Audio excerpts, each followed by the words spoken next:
Հիմա տեսեք, ես արդեն ուզում եմ ասնեմ մեր փորձակնությունների։ Մեր փորձակնությունների այս պահին բազմաթիվ դրանք մոտ 5-ն են, որոնք որ ուղարկվել նշանակվել են, դրանցից այս պահին մենք ստացել ենք 3 պետություններից։ Առաջինը Չեռնոգորիայից, Ռուսաստանի Դաշնությունից եւ Սերբիայից։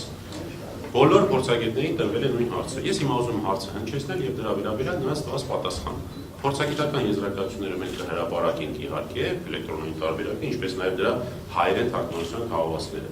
Եվ այսպես Չեռնոգորիայի փորձագիտության եզրակացության համաձայն հարցս. Արդյոք տեսագրությունում պատկերված պատկերներն ու տեսաձայնային իրադարձությունները գոյություն են ունեցել օբյեկտիվ իրականությունում։ Այս այն առաջի հարցն է, որ պիտի տրվի, երբ որ դու տեսաձայնագրության վերաբերյալ փորձագիտություն ես անում։ Այդ ամենը իրականության մեջ գոյություն ունեցել թե ոչ։ Պատասխան. տեխնիկական ցուցիչները ցույց են տալիս, որ ներկայացված ֆայլերը մշակված ացանցիալներ են եւ չեն հանդիսանում օբյեկտիվ իրականության բնօրինակ։ Չմշակված գրանցում, չափված ծրագրային հետքերի օրինաչափությունը, ծրագրային արտահանման բնութագրեր, ժամանակային վերաժամանակավորում, ֆիքսված կադրի մեջ կոմպոզիցիա, մնացորդային վարքագիծ հստակ վկայում է ալգորիթմական արտադրության եւ կամ նյութի վերակառուցման մասին։ Հետևաբար ներկայացված տեսագրություններում ցուցադրված տեսաձայնային իրադարձությունները գնահատվում են որպես կառուցված, մանիպուլացված թվային բովանդակություն։ Այստեղ ունենք նաև տեխնիկական հիմքերը դրա հետ կապված, որը շատ տեխնիկական է, այդպես չեմ ուզում իմ հնչեցնել, դու արդեն երբ որ հրապարակենք նաև հայերենը կտեսնենք դրանից։ Հաջորդ հարցը, որ 7 հարց եմ տվել, որում հաջորդ հարցը.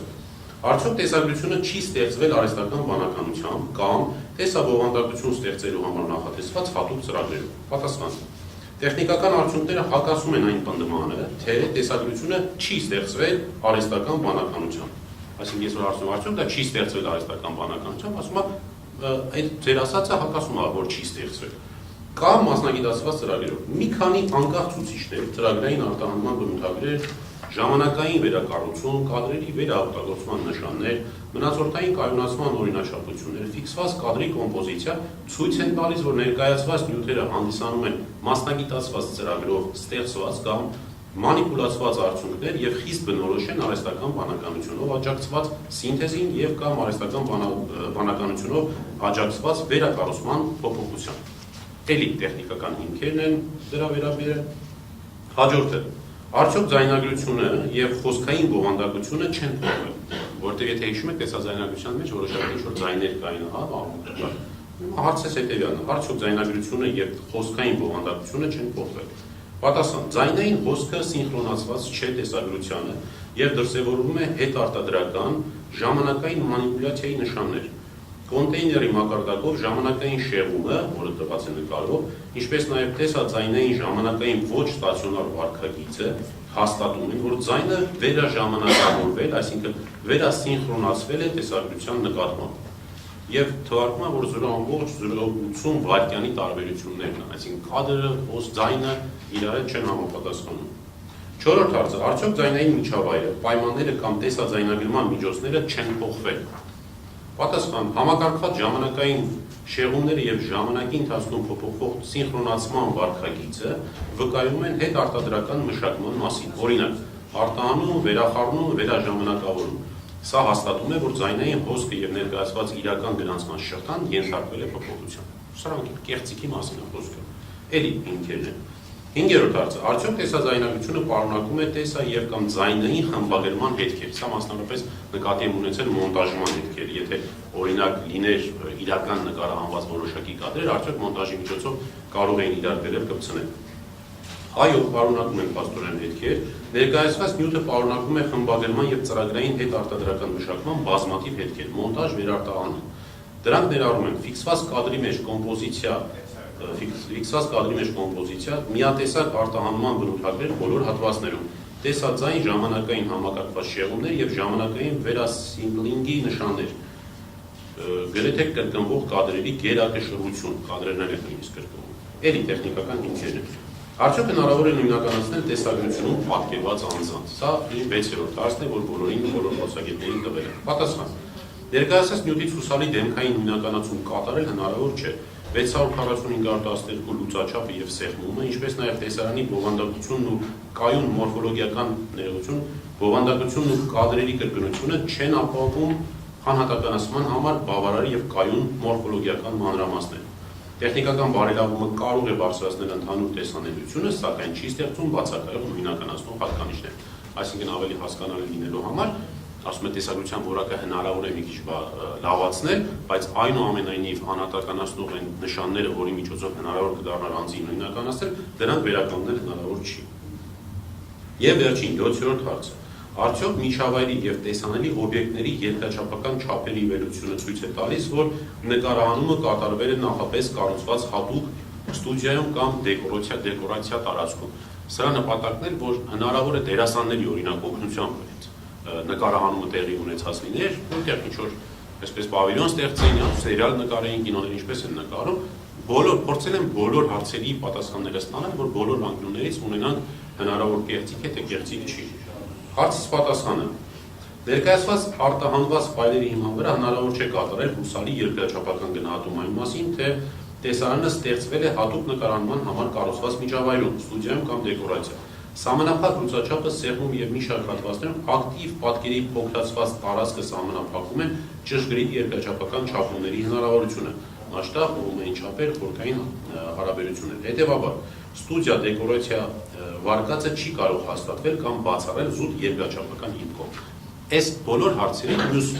փորձագետներն են ըստ էության նման պատասխաններ են, բայց կան որոշակի տարբերություններ ըստ հավանաբար իրենց մասնագիտության խորացման։ Էլի տրված են տեխնիկական հիմքերը։ Հաջորդը, որ ուզում եմ ներկայացնեմ, Ռուսաստանի Դաշնության փորձաքննության եզրակացության էլի հարցերի պատասխանների հայերեն թարգմանությունն է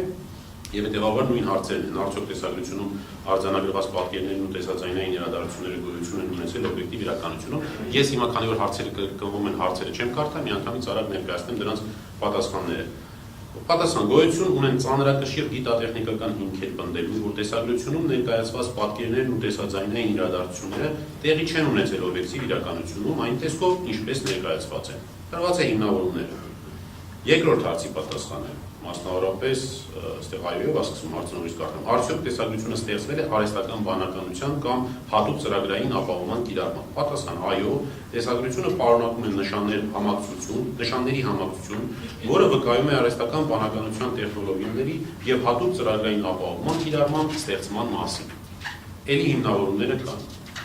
Արդյոք ձայնագրությունը ներառյալ խոսքային հատվածը ենթարկվել է փոփոխության, պատասխան՝ այո, ձայնային հոսքը ենթարկվել է էական վերամշակման կամ ամբողջական սինթեզի։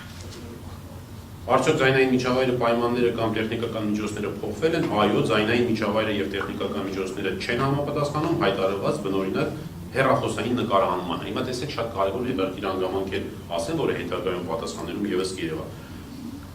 Տեսաձայնագրությունների ֆորմատը կամ մետատվյալներն այնպիսին էին, որ դրանք իբր կատարվել են հեռախոսով։ Այսինքն կեղծիքի մանիպուլյացիայի ծավալը այնքան մեծ է, որ անգամ այդ ֆայլերի մեջ մետատվյալները խոսում էին այն մասին, որ իբր դա տեսանկարանում կատարվել է հեռախոսով։ Բայց խորքային վերլուծությունը ցույց տվեց, որ հեռախոսի եւ որևէ կենցաղային տեսախցիկ չեն կարող այդ չափեր եւ այդ լուծաչափի, իրենք այդպես են ասել, համապատասխան նկարահանում իրականացվել։ Այսինքն կեղծիք անգամ ստեղից է սկսվել, որը ի դեպ կարելի է ուղղակի նկատել նաև ոչ փորձագետ լինելով։ Ընդ որում ասեմ, որ բոլոր փորձագետները իրենց երկրներում լիցենզավորված դատական փորձագետներ են, համապատասխան ոլորտի, որոնց նաև դիպլոմները, նրանց վկայականները, փաստաթղթերը ամբողջությամբ դրված են փորձաքննության եզրակացություններում, որոնք կլինեն հասանելի։ Մասնավոր ընկերություններում են աշխատում իրենք։ Տեսեք, Ռուսաստանին օրինակ կազմակերպությունն է մի ամբողջ, որը տարբեր փորձաքննություններ է իրականացնում, Սերբիան ու Չեռնոգորիան իրենք անհատներ են, որոնք լիցենզավորված են պետության կողմից որպես փորձագետ դատական փորձաքննություն իրականացնելու համար։ Տարբեր պետություններում այդ բաները տարբեր են, հա, համակարգերը տարբեր են։ Այ օրինակ մեր քննչականը իր փորձաքննության շրջանակներում, ինչպես ասեցի, ինձ համար մի անհայտ անծանոթ մի փորձագետ է ներգրավել, մոտավորապես մեզ մոտ էլ կա դրա հնարավորությունը, բայց այնտեղ մենք մեր ընտրված փորձագետների դիպլոմներ կտեսնեք, մասնագիտացումներ կտեսնեք, ստաժներ կտեսնեք, նրա պետական լիցենզիաներ կտեսնեք, մի խոսքով այս ամբողջը հասանելի կլինի։ Պարունակում է արդյոք տեսագրությունը տեսա եւ կամ զայնային մոնտաժի հետքեր։ Այո, տեսագրությունը հանդիսանում է մոնտաժի, ռենդերինգի արդյունք։ Նույնականացման վերաբերյալ ոչ ներկայացված նյութերով անձի հուսալի նույնականացում հնարավոր չէ հիմնավորումներով։ Երկրաչափական չափերի իմաստով փոփոխությունը ցույց տալիս է արդյոք երկրաչափական վերլուծությունը, որ նկարահանումը կատարվել է նախապես կառուցված միջավայրում։ Ուրեմն ըստ պատասխանի այո, վերլուծությունը վկայում է նյութի ստեղծման մասին նախապես կառուցված վիրտուալ միջավայրում։ Այսինքն այստեղ խոսքը գնում է հենց արհեստական բանականությամբ ստեղծված միջավայրի մասին, որ քանի որ այդ ամբողջ տեսագրությունը իրականության մեջ ֆիզիկապես գոյություն չի ունեցել, հետևաբար այս փորձակնության համաձայն խոսվում է, որ դա վիրտուալ տարածություն է։ Գիտեք չէ՞ որ նա վիրտուալ տարածություն է։ Կադրերով, արհեստական բանականությամբ կամ այլ ծրագրերով ստեղծված, դիզայնով ստեղծված տարածքների մասն է խոսքը։ Եվ եզրակացություն վերջնական, ես Ռուսաստանի Դաշնության մասով համակողմանի վերլուծության հիման վրա մասնագետը հանգում է հետևյալ կատեգորիկ եզրակացությանը։ Ուսումնասիրված 5 ֆայլերը չեն հանդիսանում բնօրինակ տեսաձայնագրություն, ստեղծված գրանցող սարքով օբյեկտիվ իրականության պայմաններ։ Գրանցող սարքով ռուսերեն մի քիչ ավելի բանակ դառել է, իրանց գրածով նկատի ունի, որ անմիջապես տեսաձայնագրող սարքով, դրանք չեն ստեղծվել տեսաձայնագրող սարքով, կամերայով չեն, այսպես կամերաներով չեն նկարվել, կամ որևէ այլ կամերայով չի նկարվել։ Այս փաստերի համակցությունը թույլ է տալիս պնդել, որ բոլոր տեսագրությունները ստեղծվել են արհեստական բանականության տեխնոլոգիաների կիրառմամբ եւ ենթարկվել հետագա մշակման, ցածրորակ փաստագրական նկարահանման տեսք տալու նպատակով։ Սա էլ շատ կարևոր հանգամանքներից մեկն է, որ ուզում եմ առանձնացնել։ Այսինքն սկզբից, երբ որ ստեղծվել է եղել է ավելի բարձր որակի, եւ հետո որպեսզի տպավորություն թողնվի թե տեսագրությունները իրականում վատ կամերայով կամ վատ որակի արված տեսագրություններ են, արհեստականորեն հնեցվել է կադրը։ Տեխնիկական մի քիչ երևի օգտագործեց, ուղղակի հնեցում են արել կադրերը, տենց են ասում։ Որակը զրկել են։ Սերբիայի փորձակնության եզրակացությունը էլի նույն հարցերն են, պատասխան առաջին հարցին։ Ներկայացված ֆայլերի եւ հասանելի մետատվյալների քննության հիման վրա հնարավոր է հիմնավորված պնդումանը, որ տեսագրություններում ցուցադրված պատկերներն ու տեսաձայնային իրադարձությունները գոյություն չեն ունեցել օբյեկտիվ իրականությունում։ Մետատվյալները ցույց են տալիս, որ ֆայլերը ներկայացված տեսքով կոդավորված ստեղծված են Apple iOS միջավայրում։ Սա հենց այն մասին է, ինչի մասին խոսում ենք։ Տվյալները ցույց են տալիս, թե իբր դա Apple-ով է նկարած, հա, Apple հեռախոսներով է նկարած։ Քանի որ տեսագրությունները իրական չեն, այսինքն չեն նկարահանվել տեսախցիկով, առկա է հիմնավոր պնդում, որ դրանք փոփոխվել կամ արհեստականորեն ստեղծվել են համակարգչային ծրագրային ապահովմամբ, ներառյալ հնարավոր է նաև արհեստական բանականության կիրառմամբ աշխատող ծրագրերում։ Հաջորդ հարցին պատասխան. առկա են բավարար տվյալներ պնդելու համար, որ տեսագրությունները ստեղծվել են արհեստական բանականության կամ տեսաբովանդակություն ստեղծելու համար նախատեսված մասնագիտացված ծրագրի կիրառմամբ, չնայած Core Media audio-video մետատվյալները ցույց են տալիս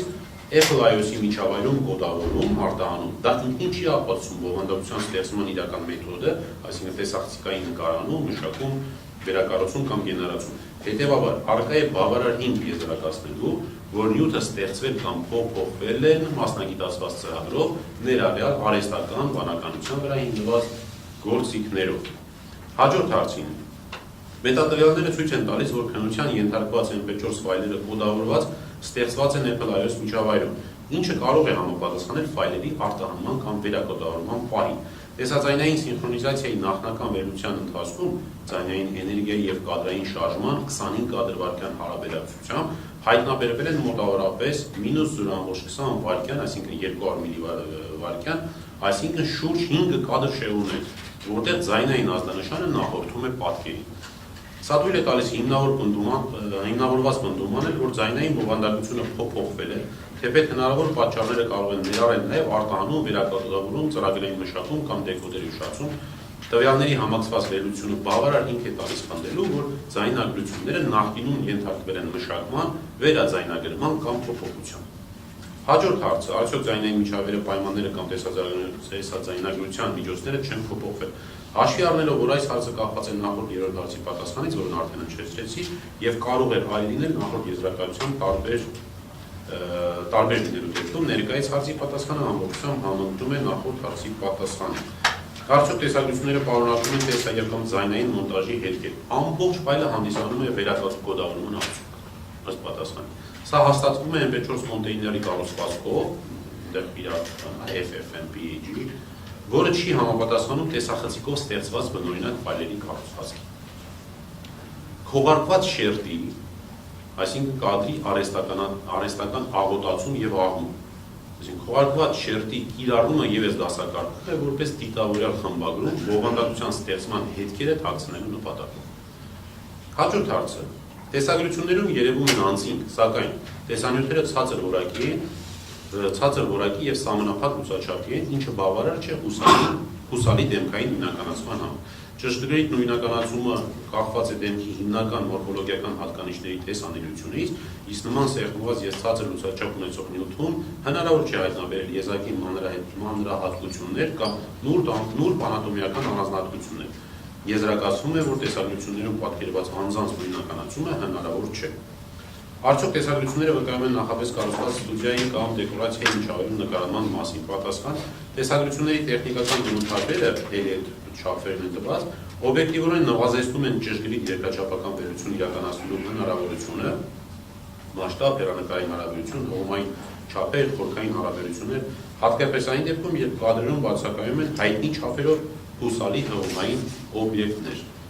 Բացի այդ, մետատվյալները ցույց են տալիս արտահանում վերակոդավորում, ինչը կարող է ազդել տեսողական եւ տարածական ցուցիչների վրա։ Այսինքն սրություն, աղավաղումներ, արհեստական հետքեր։ Սրանք են հիմնական պատասխանները, որոնք ստացվել են նշված 3 միջազգային փորձաքննությունների արդյունքներում։